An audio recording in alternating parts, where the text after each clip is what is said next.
As you may have already heard, Ram is gearing up to launch an all-new compact unibody pickup that would rival the likes of the Ford Maverick as well as the Hyundai Santa Cruz. And now, as luck would have it, this upcoming Ram was recently caught undergoing testing in the US, so let's dig right in. Motronics.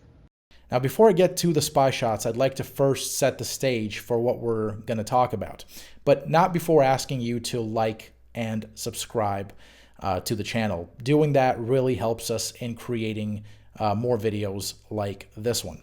All right, so back in February of 2021, Motronics property GMAuthority.com exclusively reported that Ram parent company Stellantis, only a month old at the time, has canceled plans to bring to market a body-on-frame midsize pickup truck, which was likely going to be called the Ram Dakota. Since then, we've reported that Stellantis has started work on another pickup, a monoblock or unibody model that would be smaller than the canceled Dakota. And it's this unibody model that we just spied undergoing testing. Now, this compact pickup will likely be called either the Ram Rampage or the Ram 1200. Internally within Stellantis, this vehicle is called Project 291. Okay, so on to the spy shots. The Ram Rampage prototype seen here is covered in swirly black and white camouflage, and it also includes these large kind of blocky sections around the rear to hide the vehicle's true lines. And they also aim to obfuscate the true body style of this prototype, which of course is a pickup. And so by adding these, blocky sections of camo at the rear, what the camo people aimed to do was to essentially make it look like a crossover or an SUV. And though that's a good try, we figured out what this thing was right away. And I'll tell you why we were able to figure that out in just a minute. Up front, the prototype has horizontally oriented headlight housings punctuated by C-shaped lighting signatures and square inner lighting bits. The look definitely seems to have cues of the Ram 1500's overall exterior design. The corners of the front bumper appear to feature a set of small fog lights, while horizontal brakes in the camo reveal large air intakes.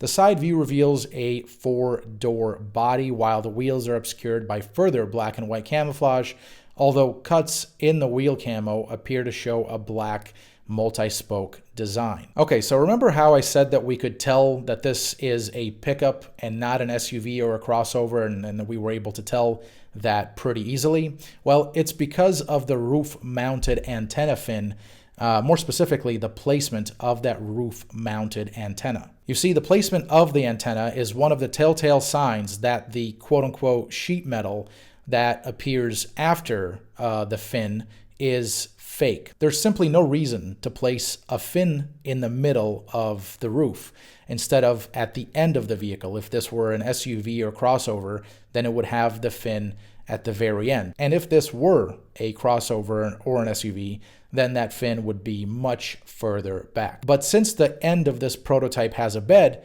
that makes it really impossible to place the actual antenna there.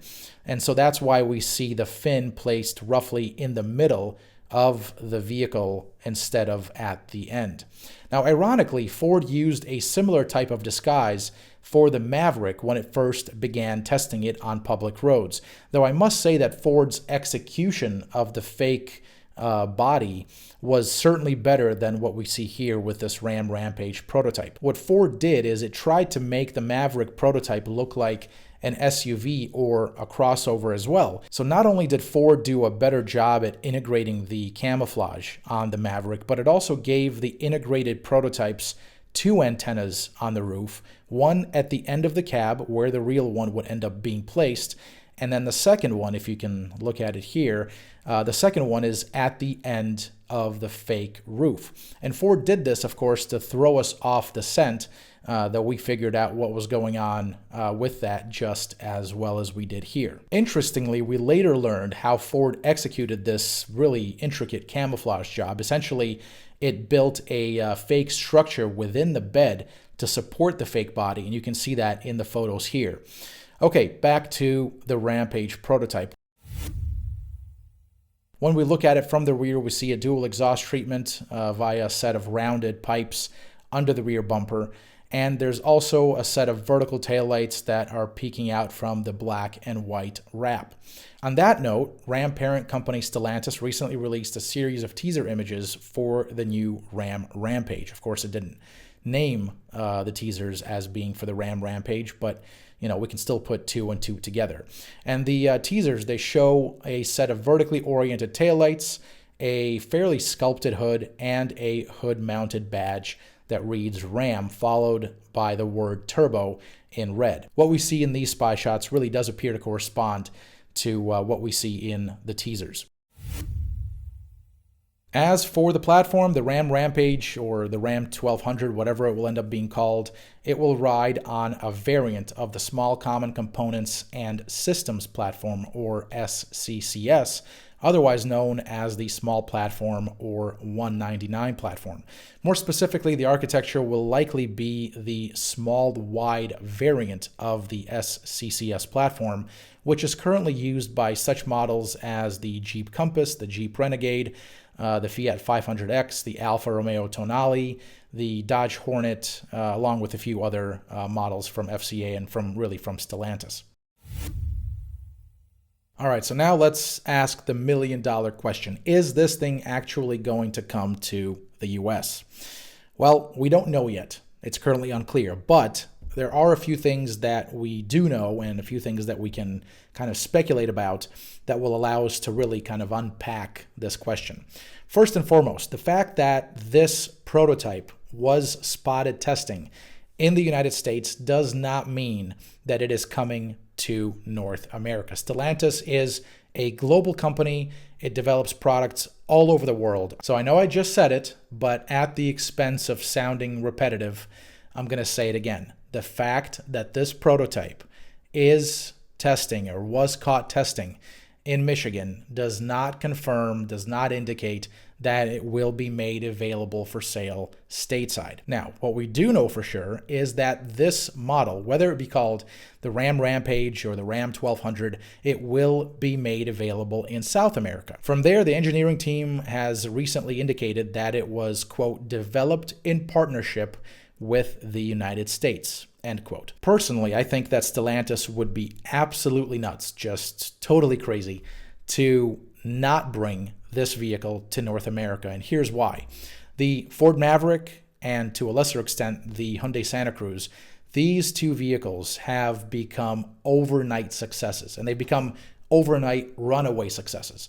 For Ram, which really, depends on trucks, to a smaller extent vans, sure, but Ram is all about trucks, right? And for Stellantis, which depends on really two brands. It really depends on Ram and it depends on Jeep to account for most of its business and most of its profits, again, in North America. For Stellantis to ignore this segment, to not compete in this segment would just be a major business faux pas. So that's why I think that this vehicle should be coming and probably will be coming to North America. To that end, I've also even heard whispers that Subaru and Toyota are eyeing this segment as well. Curiously, one of Stellantis' primary rivals in North America, that's of course General Motors, remains very much absent from this unibody compact pickup space. Interestingly, though, it does have the Chevy Montana that it sells in South America, and this model was just recently overhauled for the 2023 model year in South America. So that's really it. That's really all we know thus far about the Ram Rampage or the Ram 1200. As always, we will keep our ears to the ground and report back as soon as we know more. Before I go, I would like to ask you to like this video and again to subscribe to the channel if you have not done so already. If you have, thank you and welcome. I'm Alex Luft. Happy motoring, and I'll see you in the next one. Motrolics.